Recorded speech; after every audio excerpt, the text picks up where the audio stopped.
नमस्कार, राज्यसभा टीवी के खास कार्यक्रम विशेष में आपका स्वागत है। मैं हूं दीपक डोभाल। देश में मजदूरों की हालत में सुधार की मांग और बहस नई नहीं है। आजादी के बाद से ही संगठित और गैर संगठित क्षेत्र के मजदूरों की दशा में सुधार की सुस्त रफ्तार को लेकर सरकारों को कई बार आलोचना झेलनी पड़ी है। नई सरकार ने काम संभालते ही हालांकि श्रम सुधारों का बीड़ा उठाया, लेकिन मजदूर संगठन उस पर एक तरफा फैसला लेने का आरोप लगा रहे हैं। आलम यह है कि तमाम मजदूर संगठन एक होकर सरकार से अब विरोध जता रहे हैं। सरकार बातचीत के लिए आगे आई, लेकिन फिर भी बात नहीं बनी। हालांकि बाद में सरकार ने नरम रुख दिखाया। इन्हीं तमाम मुद्दों पर आज होगी बात। तो आइए शुरू करते हैं विशेष बदहाल मजदूर।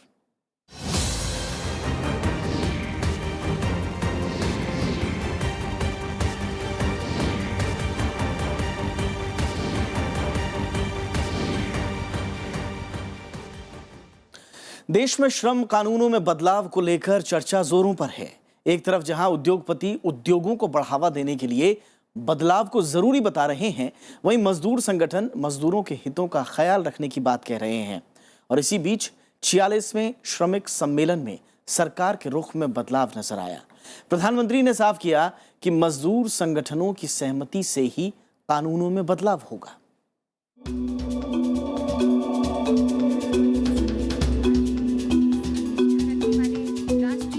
ये तस्वीरें हैं देश की श्रम संसद की।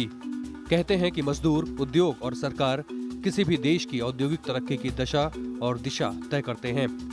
भारत में इन तीनों के बीच त्रिपक्षीय बातचीत का लंबा इतिहास रहा है। इसी सिलसिले में 20 जुलाई को प्रधानमंत्री नरेंद्र मोदी ने दिल्ली के विज्ञान भवन में 46वें श्रम सम्मेलन का आगाज किया। नौकरी संबंधित जानकारी पाने के साथ कर सकता है आवेदन भी। NCS छूता है हर जिंदगी। इसमें प्रधानमंत्री नरेंद्र मोदी ने श्रमिकों के हितों को सबसे ऊपर बताया। श्रम सुधार में सुधार पर जारी बहस के बीच उन्होंने साफ किया कि श्रम कानून में बदलाव श्रमिक संगठनों की सहमति से ही होंगे। समस्याओं का समाधान करने में हम कोई न कोई रास्ते खोलते चलेंगे और सहमति से कानूनों का भी परिवर्तन करना होगा। कानूनों में कोई जोड़ना होगा, कुछ निकालना होगा, वो भी सहमति से करने का प्रयास करते ही रहना चाहिए। निरंतर प्रक्रिया चलती रही है, आगे भी चलती रहने वाली है। प्रधानमंत्री ने उद्योगों, उद्योगपतियों, सरकार और श्रमिकों के हितों के बीच सामंजस्य की हिमायत भी की। उन्होंने कहा कि समाज को श्रमिकों के प्रति नजरिए में बदलाव लाने की जरूरत है। कभी न कभी डिग्निटी ऑफ लेबर, श्रम की प्रतिष्ठा, श्रमिक का सम्मान, ये समाज के नाते अगर हम स्वभाव नहीं बनाएंगे तो हम हमारे श्रमिकों के प्रति, जो कि उसके बिना हमारी जिंदगी नहीं है। अगर कोई धोबी बढ़िया सा आयन न करता तो मैं ये कुर्ता पहन के कहां से आता यहां पर। और इसलिए जिनके भरोसे हमारी जिंदगी है, उनके प्रति सम्मान का भाव, ये सामाजिक चरित्र कैसे पैदा हो, उसके लिए हम किस प्रकार से व्यवस्थाओं को विकसित करें। हमारे बच्चों की पाठ्य पुस्तकों में उस प्रकार के सिलेबस कैसे आए, ताकि सहज रूप से आने वाली पीढ़ियां हमारे श्रमिक के प्रति सम्मान के भाव से देखने लगे। आप देखिए, माहौल अपने आप बदलना शुरू हो जाए। उधर भारतीय मजदूर संघ ने मजदूरों के मौजूदा हालात की ओर सरकार का ध्यान दिलाया। संघ के मुताबिक मजदूरों की दशा में सुधार के लिए जरूरी कदम उठाने की दरकार है। सभी मजदूरों के लिए 15,000 रुपया न्यूनतम वेतन निर्धारित नहीं हुआ, उल्टे एक प्रयास हो रहा है कि फ्लोर लेवल करो। हम जानते हैं कि भारत में कुछ ऐसे प्रांत हैं, त्रिपुरा वगैरह, जहाँ केवल 55 रुपया आज भी न्यूनतम वेतन है। वो ऐसे यदि आप फ्लोर लेवल करेंगे तो सबको मौका मिलेगा उसके नीचे जाने का। सम्मेलन में प्रधानमंत्री ने नेशनल करियर सर्विस पोर्टल का उद्घाटन किया। इसके अलावा सरकार ने श्रमिकों की समस्याओं के समाधान के लिए वित्त मंत्री अरुण जेटली की अध्यक्षता में एक उच्च स्तरीय अंतर मंत्रालयी समिति का गठन किया है। प्रणब गोस्वामी के साथ अमिताभ अरुण दुबे, राज्यसभा टीवी। और श्रम सुधारों पर मजदूर संगठनों के साथ सहमति बनाने की सरकार की कोशिश अभी तक कामयाब होती नहीं दिख रही है। 19 जुलाई को प्रधानमंत्री नरेंद्र मोदी ने मजदूर संगठनों के प्रतिनिधियों से बातचीत की, लेकिन वो बेनतीजा रही। श्रम कानूनों में बदलाव का विरोध कर रहे मजदूर संगठन 2 सितंबर से देशव्यापी हड़ताल पर जाने की बात पर अब भी कायम हैं। श्रम कानूनों में सुधार के मसले पर सरकार और मजदूर संगठनों के बीच मतभेद गहराता जा रहा है। एक तरफ जहां सरकार श्रम कानून सुधारों को आर्थिक विकास के लिए जरूरी मान रही है, वहीं श्रम संगठन बदलावों को मजदूरों के हितों के खिलाफ बता रहे हैं। 19 जुलाई को प्रधानमंत्री नरेंद्र मोदी ने सहमति बनाने के लिए श्रमिक संगठनों के प्रतिनिधियों से मुलाकात की, लेकिन न्यूनतम मजदूरी और ठेका प्रथा जैसे मसलों पर मजदूर संगठनों ने सरकार के प्रस्तावों को खारिज कर दिया है और 2 सितंबर से देशव्यापी हड़ताल पर जाने के फैसले पर कायम हैं। Therefore, we had made our points very sharply. There is no assurance or anything from them. Therefore, our stand for strike on 2nd September stands. मजदूर संगठनों ने सरकार के सामने 12 सूत्रीय मांगे रखी। इसमें बढ़ती महंगाई से बचाव समेत सामाजिक सुरक्षा से जुड़ी मांगे शामिल हैं। श्रम संगठनों का कहना है कि ठेके पर रखे जाने वाले मजदूरों को वही वेतन और सुविधाएं मिलनी चाहिए जो एक नियमित श्रमिक को मिलती हैं, यानी महंगाई, श्रम कानून प्रवर्तन, सामाजिक सुरक्षा जैसे वेतन और सेवा शर्तों में पूरी तरह समानता होनी चाहिए। ट्रेड यूनियनों की मांग है कि देश भर में न्यूनतम वेतन 15,000 रुपए प्रति महीने होना चाहिए। फिलहाल अलग अलग राज्यों में न्यूनतम वेतन 5,000 से 9,000 रुपए तक है। इस मांग पर भी मजदूर संगठन अड़े हुए हैं। इनका कहना है कि इन मांगों पर सभी संगठन एकजुट हैं। उन्होंने किसी तरह के मतभेदों को खारिज किया है।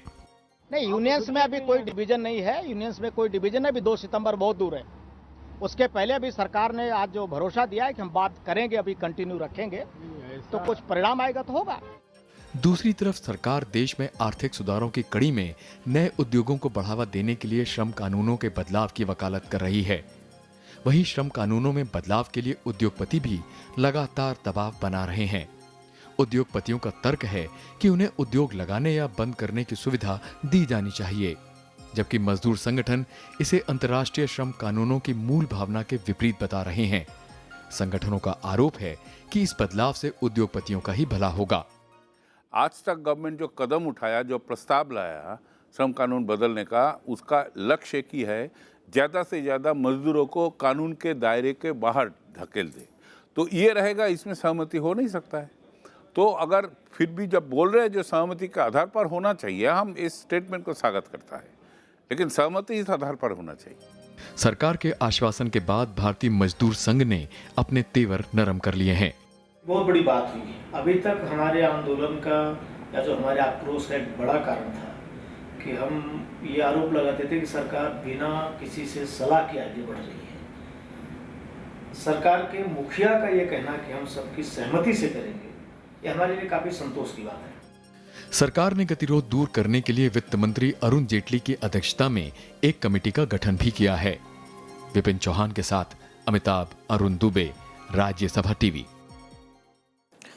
वैसे एनडीए सरकार ने कामकाज संभालते ही अपनी प्राथमिकताओं में श्रम सुधारों को शुमार किया और इस दिशा में सरकार ने कई कदम भी उठाए, लेकिन इस मोर्चे पर उसे मजदूर संगठनों के विरोध का सामना करना पड़ा। आइए एक नजर डालते हैं मजदूर संगठनों और सरकार के बीच तकरार के कौन से मुद्दे हैं। पिछले कुछ दिनों से दबी मजदूरों की आवाज फिर से तेज हो गई है।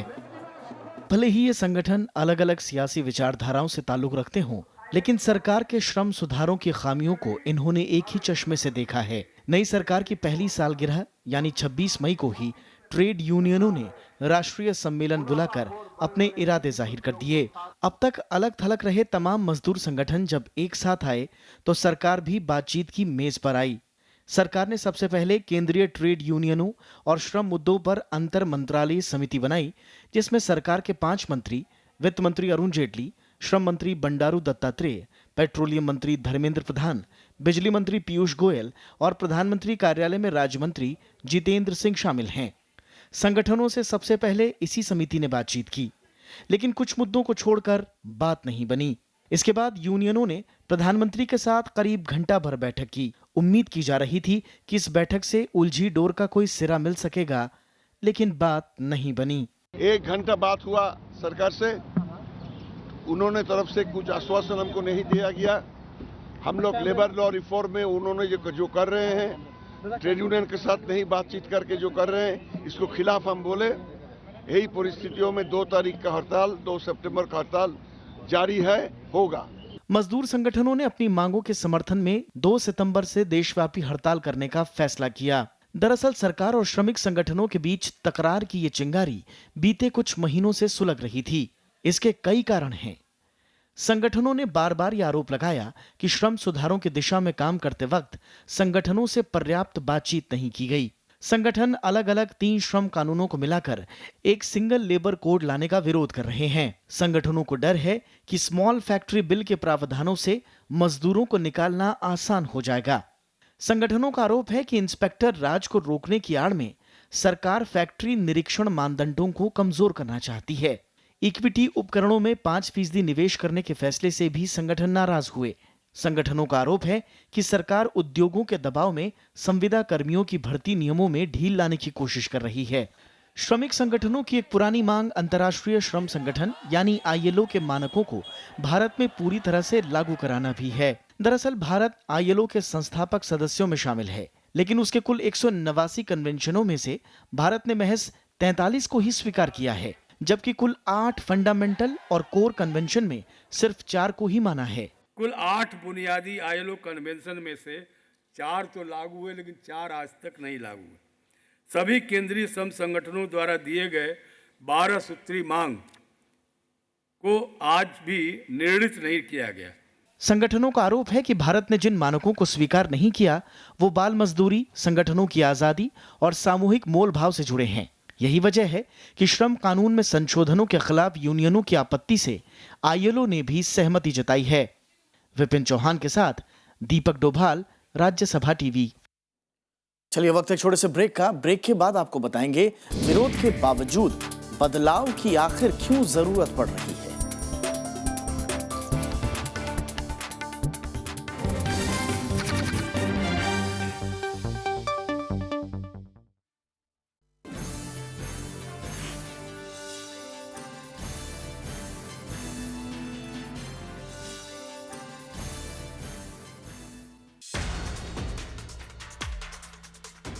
राज्यसभा की कार्यवाही में अवरोध, मंत्रियों के इस्तीफे की मांग पर अड़ा विपक्ष, सुषमा शिवराज और वसुंधरा राजे का मांगा इस्तीफा, सरकार चर्चा को तैयार।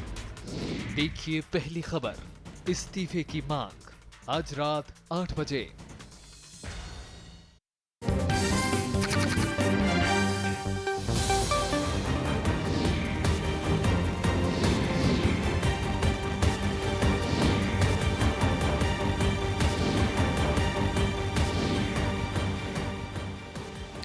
श्रम कानूनों में सुधार को लेकर बीते दिनों देश में राजनीति गरमाई रही।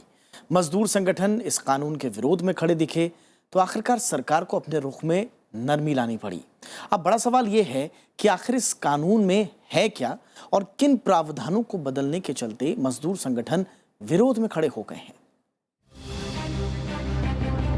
प्रधानमंत्री नरेंद्र मोदी ने साल भर से ज्यादा के कार्यकाल में सबसे ज्यादा जोर जिन मसलों पर दिया उनमें श्रम सुधार बेहद अहम है। प्रधानमंत्री ने श्रमेव जयते कार्यक्रम की शुरुआत की। इस दौरान उन्होंने साफ किया कि सरकार महत्वाकांक्षी कार्यक्रम मेक इन इंडिया की सफलता को लेकर बेहद फिक्रमंद है। लिहाजा सरकार ने इंस्पेक्टर राज के खात्मे की बात कही, यानी उद्योग के भीतर निगरानी और जांच के नियमों से उद्योगों को मुक्त करने पर जोर दिया। इसके अलावा सरकार ने श्रम सुधार की दिशा में कई पहल की, लेकिन इन तमाम पहल को मजदूर संगठनों ने सिरे से नकार दिया। अभी के जो 44 मजदूरों के कानून हैं उनको सबको सरकार बदल करके ऐसे 4 लेबर कोड में ला रही है। तो कानूनों की संख्या कम करना वो कोई बुरी बात नहीं है, लेकिन आप अभी कानूनों में जो व्यवस्था, सुविधा, सुरक्षा मजदूर की लिखी है उसको हटा करके उनको यूनियन नहीं बनाने देना, उनको अपने मामले कोर्ट कचहरी में उठाने के अधिकारों से वंचित कर देना, ये सब प्रकार की बदल आएंगी तो स्वीकार्य नहीं होंगी। सरकार जिन श्रम कानून में बदलाव ला रही है उनमें अप्रेंटिस एक्ट संशोधन विधेयक 2014 प्रमुख है। इन संशोधनों के जरिए कारखानों में ज्यादा प्रशिक्षु श्रमिक रखने की व्यवस्था है। उन मजदूरों को निर्धारित न्यूनतम वेतन से 30% कम मिलेगा और वो तमाम श्रम कानून के दायरे से बाहर रहेंगे। अप्रेंटिस कानून के उल्लंघन करने पर पहले मालिक को 6 महीने की जेल का प्रावधान था, जिसे अब खत्म कर दिया गया है। इसके साथ ही अप्रेंटिस को ट्रेनिंग देने के लिए श्रम विभाग के सलाहकार से अनुमति की जरूरत नहीं होगी। सरकार का तर्क है कि कानून में ये बदलाव निवेश को आकर्षित करने के लिहाज से जरूरी है, जबकि मजदूर संगठन ये कहकर विरोध कर रहे हैं कि सारे संशोधन कंपनी मालिकों के हित में किए गए हैं। एकदम प्रो कॉर्पोरेट है, कोई कानून मानना नहीं है। स्मॉल फैक्ट्री के लिए 40 तक वर्कर काम करने वाला फैक्ट्री छोटा फैक्ट्री माना जाएगा और 14 श्रम कानून से उसको लिबर्टी दिया जाएगा, छूट दिया जाएगा। मतलब क्या होता है? देश के 90% workers will be out of all level. कुल मिलाकर श्रम सुधार की पहल में 16 केंद्रीय कानून को खत्म करने की बात कही गई है और कई कानूनों में बड़े बदलाव किए गए हैं। फैक्ट्रीज एक्ट संशोधन विधेयक 2014 में कारखानों में कर्मचारियों की संख्या बढ़ाने का अधिकार राज्यों को दे दिया गया है। इससे पहले ये केंद्र के अधीन था। अब काम करने के घंटों को 12 कर दिया गया है। पहले काम की अवधि 8 घंटे थी, जिसमें 1 घंटे का लंच ब्रेक शामिल था। औद्योगिक विवाद मामले में केस दर्ज करने का अधिकार राज्य सरकार को दे दिया गया है, जो पहले लेबर इंस्पेक्टर के पास था। असल में लेबर इंस्पेक्टर के सारे अधिकार इस कानून में छीन लिए गए हैं। जैसे अब बॉयलर है, अब बॉयलर इंस्पेक्टर हैं, बहुत कम जगह पे है। अब आपको एक बार बॉयलर खोल दिया और आप बॉयलर इंस्पेक्टर के आप वेट कर रहे हैं, तब तक आपकी फैक्ट्री आप समझ ले बॉयलर ही बंद हो गई। तो उसको सिंप्लीफाई करके सरकार ने कहा कि थर्ड पार्टी इंस्पेक्शन भी हो सकता है। इस विधेयक के जरिए छोटे कारखानों की परिभाषा बदली गई है। कहा गया है कि 10 से ज्यादा और 40 से कम कर्मचारी जहां काम करते हैं वो छोटे कारखाने कहलाएंगे। इन कारखानों को फैक्ट्रीज एक्ट से बाहर रखा गया है। मजदूर संगठनों ने इस पर कड़ी आपत्ति जताई। उनका यहां तक कहना है कि कई कारखाने ऐसे हैं जहां कागज पर तो 40 मजदूर होते हैं, लेकिन असल में उनकी संख्या 100 से भी ज्यादा होती है।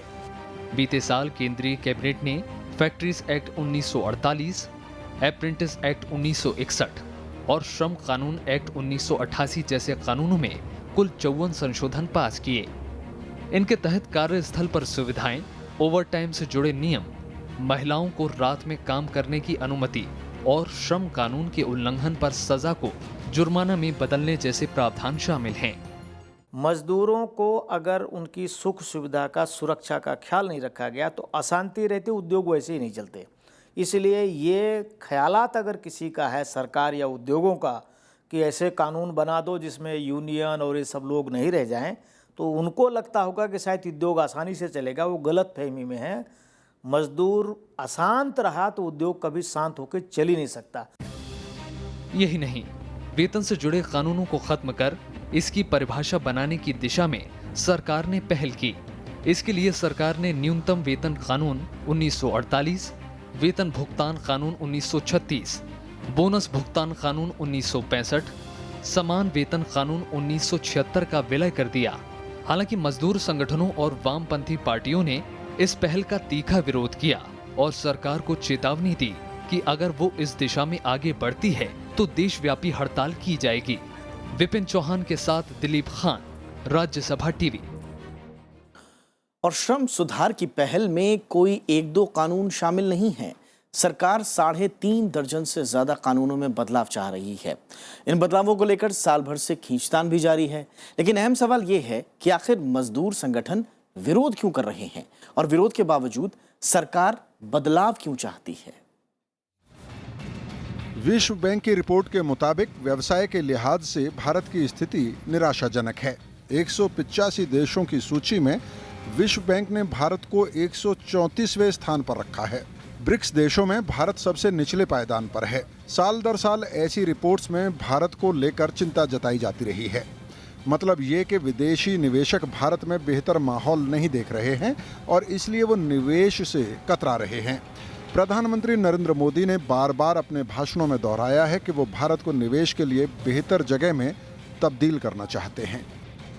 व्यवसाय के क्षेत्र में जुटे हुए लोगों ने अपने आप पर से विश्वास खो दिया था। उसको लगता था कि हम दुनिया में टिक नहीं पाएंगे। अब हमारे पास यहाँ कोई चारा ही नहीं है। और जब व्यक्ति खुद पर विश्वास खो देता है तब उसे खड़ा करना बड़ा मुश्किल हो जाता है।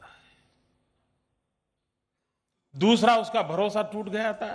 पता नहीं यार ये सरकार कब क्या नीति बनाएगी, कब कौन सी नीति बदल देगी। इसके लिए सरकार ने 3 अहम कानूनों के विलय की बात की। इनमें ट्रेड यूनियन एक्ट 1926, औद्योगिक रोजगार एक्ट 1946 और औद्योगिक विवाद एक्ट 1947 को सरकार ने मिलाने की पहल शुरू की। औद्योगिक विवाद अधिनियम के तहत अगर किसी कारखाने में 100 से ज्यादा कर्मचारी काम करते हैं तो उसे बंद करने से पहले सरकार से इजाजत लेनी पड़ेगी। लेकिन अब सरकार ये संख्या बढ़ाकर 300 करना चाह रही है। कारखाना मालिक इसे बेहतर कदम बता रहे हैं, लेकिन मजदूर संगठनों का मानना है कि इससे मालिकों का मनमाना रवैया बढ़ेगा। एनटीपीसी का एक नए पावर प्लांट हो रहा है 2500 मेगावाट का, कम से कम 5000 करोड़ रुपया उसमें लागत है।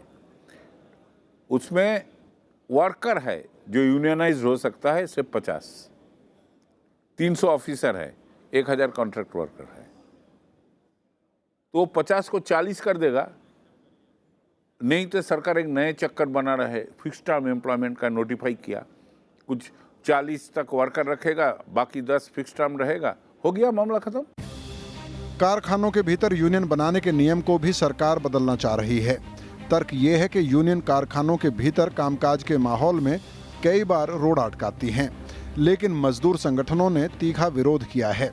संगठनों का कहना है कि अगर यूनियन ना हो तो मजदूरों की सुनने वाला कोई नहीं रह जाएगा। अभी है कि 7 से ज़्यादा लोग कोई भी ट्रेड यूनियन बना सकते हैं, तो कई बार लार्ज कंपनीज में काफ़ी ट्रेड यूनियन हो जाते हैं, तो फिर एम्प्लॉयर के लिए भी नेगोशिएट करना मुश्किल होता है, एम्प्लॉयज़ के लिए भी बड़ी मुश्किल होता है।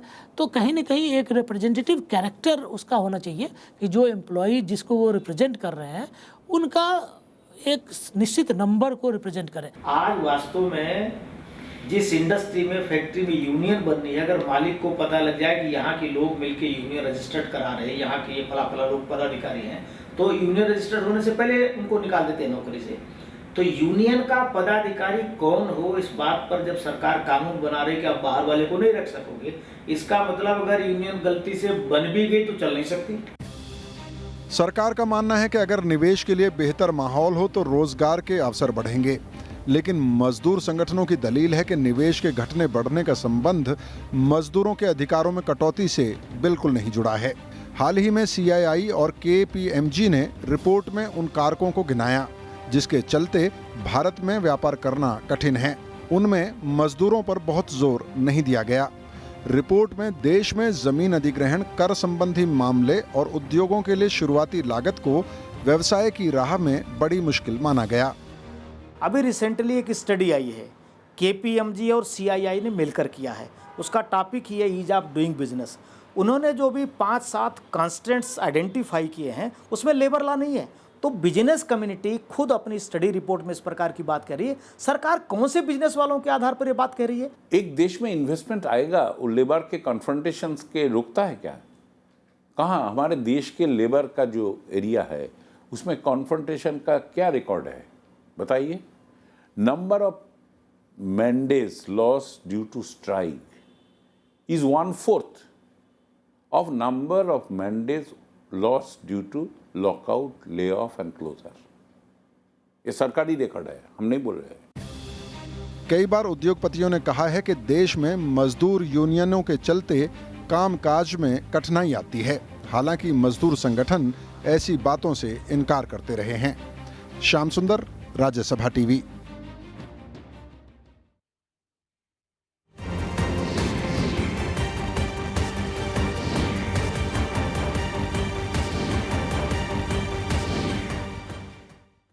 चलिए, तो देश विदेश के मुद्दों पर राज्यसभा टीवी की विशेष पेशकश जारी रहेगी। हम आपको आगे भी दिखाते रहेंगे आम आदमी से लेकर अंतर्राष्ट्रीय राजनीति को प्रभावित करने वाले तमाम मुद्दों पर विशेष।